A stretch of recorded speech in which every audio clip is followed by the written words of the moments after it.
Hey everyone, welcome to Flagrant Sports. Today I'm here with Jesse Iwuji, who formerly played football for Navy and then served in the Navy for 7 years, and now is racing in the Gander Truck Series. How you doing today, Jesse? Pretty good, pretty good. Thank you for having me on the show. All right, no worries. So when you played in high school at Texas, you littered 2 times in football, 3 times in track. The Navy kind of contacted you in your junior year. How much of that was kind of like, whoa, I'm getting contacted now? How'd that feel for you? Yeah, so coming up through high school and stuff, I had this big goal of going off to college and playing college football. So I worked really, really hard, all 4 years in college to really get myself in a position to where I could get recruited by schools. And some of them started reaching out to me junior year, some senior year, and the Naval Academy, they always recruit in our area, and they usually come to our school to see what athletes are there. So when they came by, they found me, and they figured, hey, I had good grades, I was doing well in football, and I was, somebody that could excel at the academy. So they started recruiting me, and when I got that opportunity, it was just, a great one to be able to go off to a great university, get a great education, be able to play football for a great team. I was winning a lot of games. And then when I graduate, have a career started for me as a United States Naval officer. So it was a win in all 3 different ways. And I took that opportunity, went to the academy, and never looked back since. Yeah. In your senior year, you both went to Hebron, and you also went to the Naval Academy Preparatory. How much of that was a balance to go to both, and you're still a senior in high school? Well, so how it works? So I graduated high school in May of 2005, and then I went to the Naval Academy Prep School. So I wasn't there at the same time exactly, but it was obviously in the same year. But I didn't have much time between graduation and there. I mean, I graduated. I think I was at home for maybe 4 weeks or so, 4 weeks, and then from there I had to ship off to the Naval Academy Prep School, which was all the way in Rhode Island. So I was a guy who lived in Texas my whole life and only been out of state maybe 2 or 3 times, and then now I was going all the way, how many ever miles that is, 2,000-3,000 miles or something like that, to Rhode Island, and having to live on my own there, and play football, go to school, and never lived at home again from 2005 through now. You played linebacker in high school, but they moved you to a free safety at college. How hard was it to move between one to the other? For me, it wasn't that difficult. So my senior year in high school, I played outside linebacker, but the position we had was almost like a safety that was, rocking down to play, cover 3. Like, that's kind of how we played that position. And I blitzed a lot too. So being that outside linebacker position, actually, it helped me a lot in college because now I was really good at covering those different areas, like covering those different zones that we had as outside linebacker. I got used to that in high school, so that wasn't that bad. And then also helped me become more physical as a player because when you get out to college, I mean, everyone's big, everyone's fast, everyone's physical, and I needed that in high school to help me. I was having to deal with big, 250 to 300 pound offensive linemen. I was having to deal with, fast and strong running backs, fullbacks, things like that. And for me, being only 170 pounds at the time at outside linebacker, it was a wake-up call, but it helped a lot. So when I got out to college, it wasn't, a big deal for me to go up against, big people. Mm-hmm. You also played in arguably the biggest football game in all of sports. You played in the Army-Navy game. Describe that experience playing in a sold-out stadium in front of the president? Yeah, playing the Army-Navy game was always great. I was fortunate enough while at the Naval Academy, we beat Army all 4 years, which was pretty cool. And, glad I didn't have any losses or anything to them. But, being able to play at the Philadelphia Eagles Stadium, under the lights in front of 80,000 fans. And it's always really cold, but being able to be the only football game on, that weekend and all that stuff, it was really, really cool. So getting that opportunity to play was huge. I'll always have memories of the Army-Navy game and really a lot of the other games we played. We played in a lot of big football games while I was at the Naval Academy. When you went to the Naval Academy, did you know as soon as you said, yes, I'm going to go here, did you know after you graduated you were going to join the Navy? Yeah. So anyone who goes to the Naval Academy or any of the academies, period, right when you graduate, you are then commissioned as an officer in the military. So for me, I knew I was going to be in the Navy. I didn't want to do Marine Corps. I wanted to be, Navy side, and I wanted to be on the ships. So for me, I chose to become a surface warfare officer. And as a surface warfare officer, we operate the ships, we deploy with them, we do all that kind of stuff. And for me, it was just an opportunity of a lifetime. And you served on the Exultant and the Comstock. So what is the difference between serving between two different ships? Yeah, so the Exultant, that was the name of the crew that we were on the minesweeper. So MCM crew Exultant was basically a minesweeper crew. The minesweeper is a lot different than the amphibious ship, which was the USS Comstock. The USS Comstock was about 609 feet long and had an amphibious mission where we take equipment with Marines and stuff like that from sea to shore, or ship to shore. Now, as far as the minesweeper has a completely different mission. They hunt mines, track mines, destroy mines, all that stuff, but it's a small ship. The minesweeper only has 80 people on board at most, and it's about 224 feet long. So it's almost a third of the size of the amphib. So big difference in size, big difference in mission, big difference in crew size. So did you always your entire life knew you were going to get into racing, or did you really think this is what I want to do once the Naval Academy took y'all to Lowe's Motor Speedway? So when I actually got to go to the Charlotte Speedway back in 2006, I believe, during our bowl game week, that was a really cool experience. It wasn't at that point that I decided that I wanted to get into NASCAR. I just liked cars. I liked going fast. I liked racing. I thought it was cool. But I had no clue I wanted to get into racing at that time. It wasn't really until 2014 where I started making the decision that I wanted to go after professional racing. Prior to that, in 2010 and 2014, I was going and doing track days with my personal cars. I did that for a few years. After that, I was like, I want to take this to the next level. I want to be, I want to actually go somewhere with this. So then NASCAR was really the first door that really opened up for me to be able to make it happen. I know that you really love your cars. You like to work on your cars. And so when you went with your own Challenger and go 200 miles an hour on the Mojave Mile, that must have been you made yourself really proud with that. Yeah, going 200, I think still to this day, that's the fastest I've ever been in anything. I mean, even in NASCAR Truck Series, we don't go 200 at Talladega and Daytona. We're going 180 something, 190 miles an hour. But going 200 at Mojave was pretty fast, pretty fun. And I love street cars. I love like Mopars and Chevys, and even now I got a tuner car. I got a Nissan Skyline GTR. So I love all different kind of cars. I can respect them, and anytime you can have a powerful motor and have something that goes fast, I'm all for it. Yeah. So I know that in 2014, you first really tested a stock car at Irwindale Raceway or Speedway. Beyond that, how did you really get into it? Well, did they come to you? Did you go to them? How did it really all work out?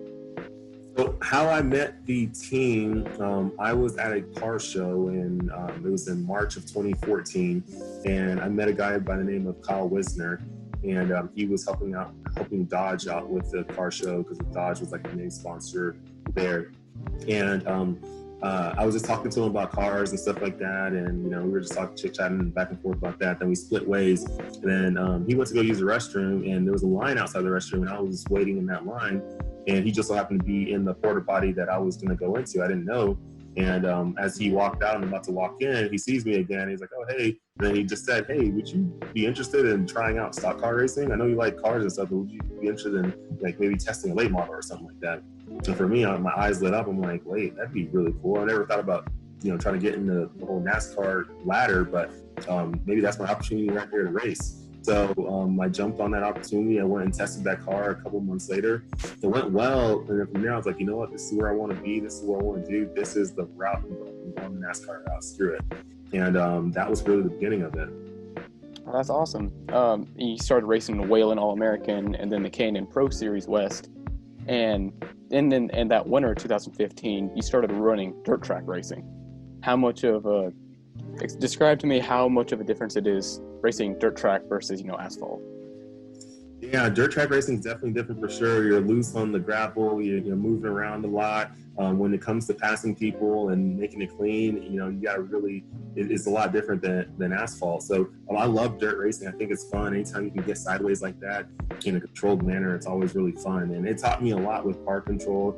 You know, it taught me how to really set people up for passes and how to, you know, get physical in the car, you know, all that stuff. So, you know, dirt racing definitely taught me a lot, and I was able to do it, you know, all the winters of, you know, 2015 to 2016, 2016 to 2017. And I believe I did a little bit more 2017 into 2018. And then that was like the last winter I dirt race. I haven't dirt raced since. I've been on a dirt. Actually, you know, I did one more race last year. I did like a race in a dwarf. You know, pretty fun. But I hadn't dirt raced in like over a year, and I just jumped in the dwarf with like no practice and went and ran the race. And I was actually doing well. I think I was running somewhere near the top 5, top 10, somewhere in there. And then got spun out like the final couple laps, and then finished like 12th or 13th.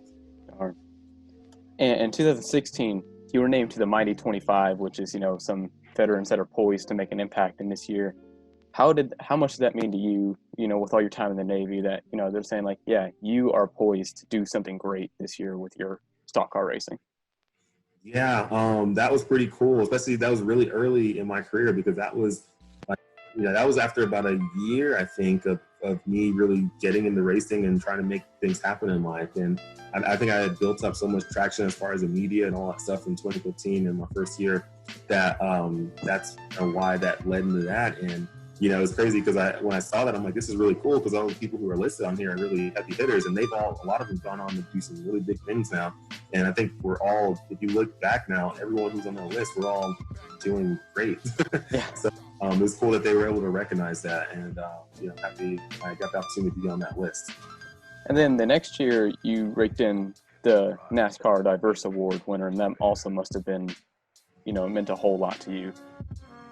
Yeah, getting the first driver of the award year, that was really cool. I won it twice in a row. And, you know, for me, it wasn't like I was going after that award every single year trying to go win it. It was more just trying to do things in the community and the communities that we were going to and racing at, just trying to bring NASCAR to an audience that maybe never had thought about it, you know, and that was really the minority audience. So it was, you know, great to kind of show people, hey, you know, there are Black drivers out there. There's people out there who are racing who look like you, and, you know, it's definitely possible for you to at least be a fan of it, you know, at least, you know, and maybe, you know, we can try to actually get into NASCAR, whether it's driving, pit crew side, ownership side.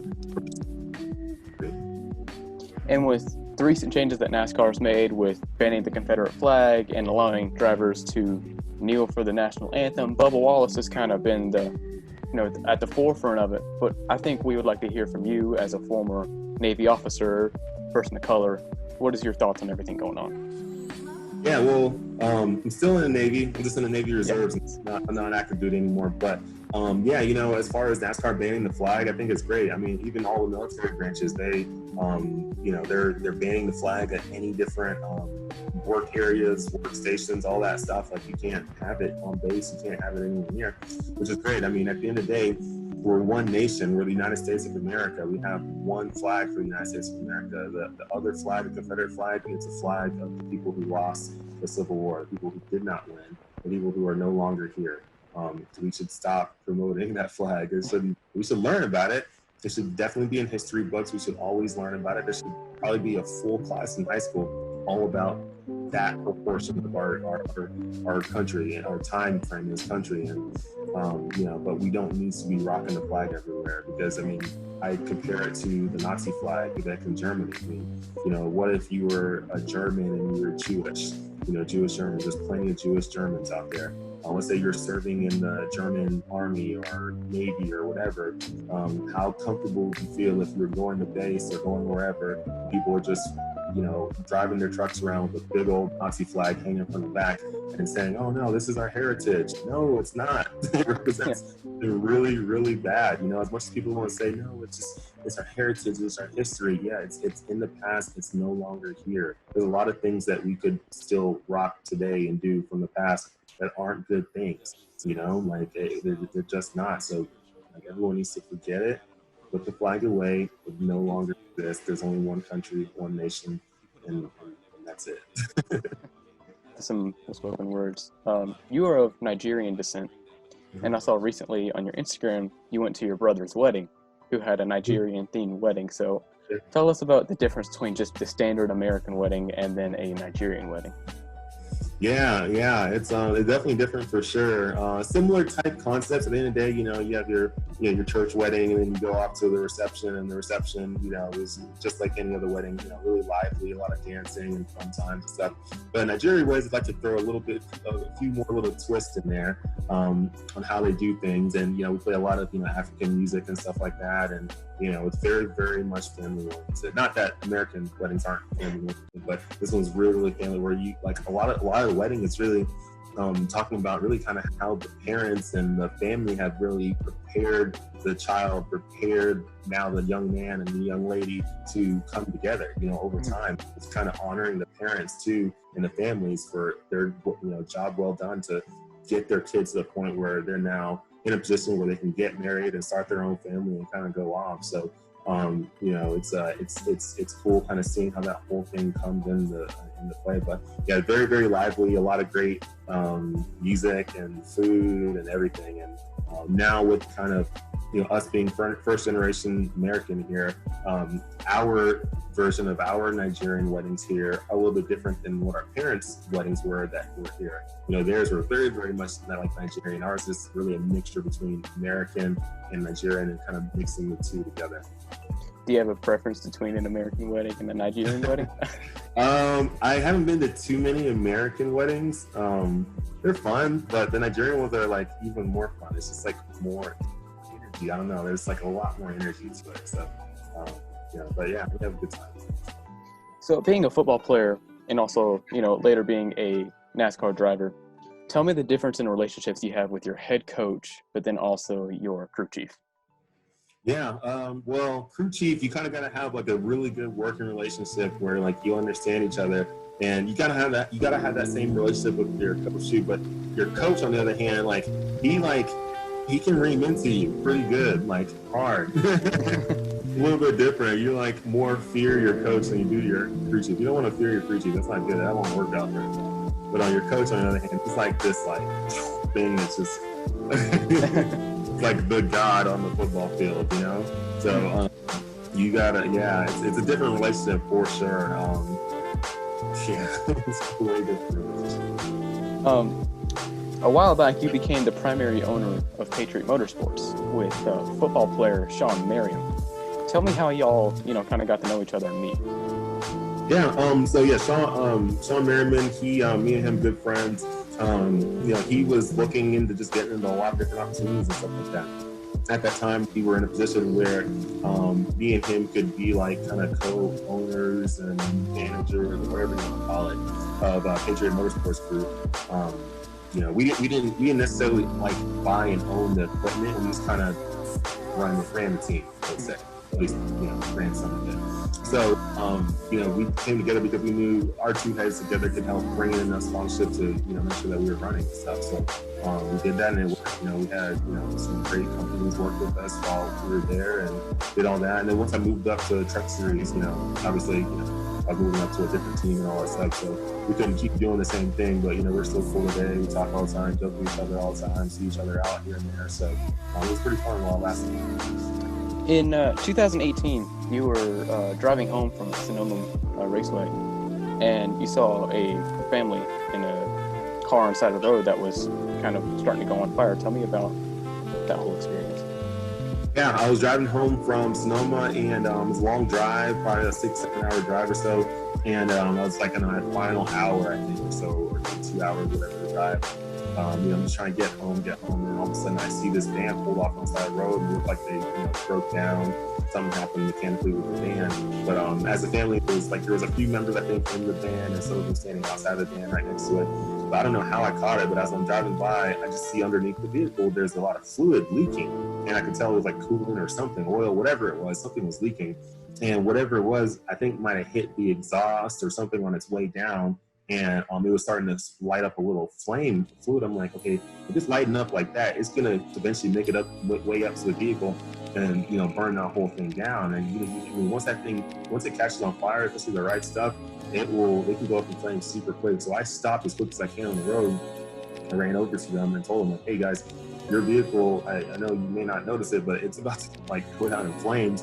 We need to get away from this thing. So I helped them, kind of get away. And, and I think the father was trying to go back to the vehicle to grab stuff from inside. I'm like, hey, dude, you got to go. Like, this thing will erupt into flames. We get away, we probably get about 20, 30 yards away. We turn back and the thing just erupts into this ball of flame. I'm like, oh my God, like if someone was still there, like they wouldn't be here anymore. So I was glad I was there to help, and it was kind of sad that there wasn't many people who stopped to help, because there was one truck driver who I think had stopped at one point to help. He had like a little fire extinguisher that didn't do much. There might have been one other person I think who stopped. Besides that, there was a lot of people who just drove right on by. The kind of world just goes by. So I'm glad I stopped and helped, and helped bring him to safety. It's a crazy story.